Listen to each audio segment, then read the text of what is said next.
manghihingi po sana kami ng detalye sa naging activity po nitong Bulkang Bulusan. Okay, so kanina at 4:36 a.m. to 5 a.m., so bali 14 minutes, nagkaroon po tayo ng phreatic eruption sa Bulusan Volcano.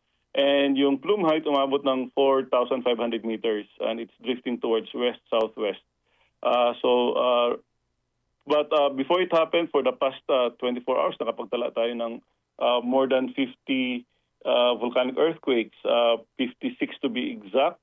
And prior to that, meron din po tayong mga, nung April 21, naglabas din po tayo ng advisory saying na may pagdami ng earthquakes sa Bulusan Volcano. So right now,